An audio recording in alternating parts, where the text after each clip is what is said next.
Hello नमस्कार. तर आज आपण बाप्पांसाठी बनवणार आहे बेसन आणि सुजीचे मोदक. त्यासाठी मी 1 वाटी रवा, त्यानंतर त्याच्यापेक्षा थोडी मोठी वाटी बेसन पीठ आणि 1 वाटी साखर असं सगळं प्रमाण घेतलेलं आहे. रवा छान भाजून घेतला ब्राऊन कलर होईपर्यंत. त्यानंतर बेसन भाजून घेतले. बेसन भाजण्यासाठी थोडंसं जास्त तूप टाकलेलं आहे मी.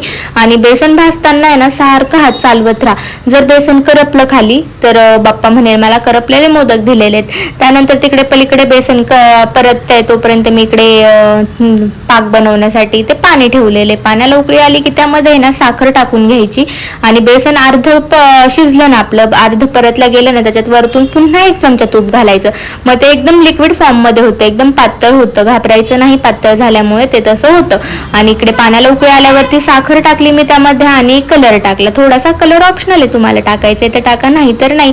एका भांड्यामध्ये ते दोन्ही काढून घेतलं मी, रवा पण भाजलेला आणि बेसन पण पातळ. मग ते मिक्स करून घेतलं छान. त्याच्यात नंतर विलायची पावडर टाकली वरतून आणि जो पाक आपण बनवला होता 1 तारी पाक बनवायचा, साखर विरघळून घ्यायची छान आणि ते इथं मिक्स करून घेतलं.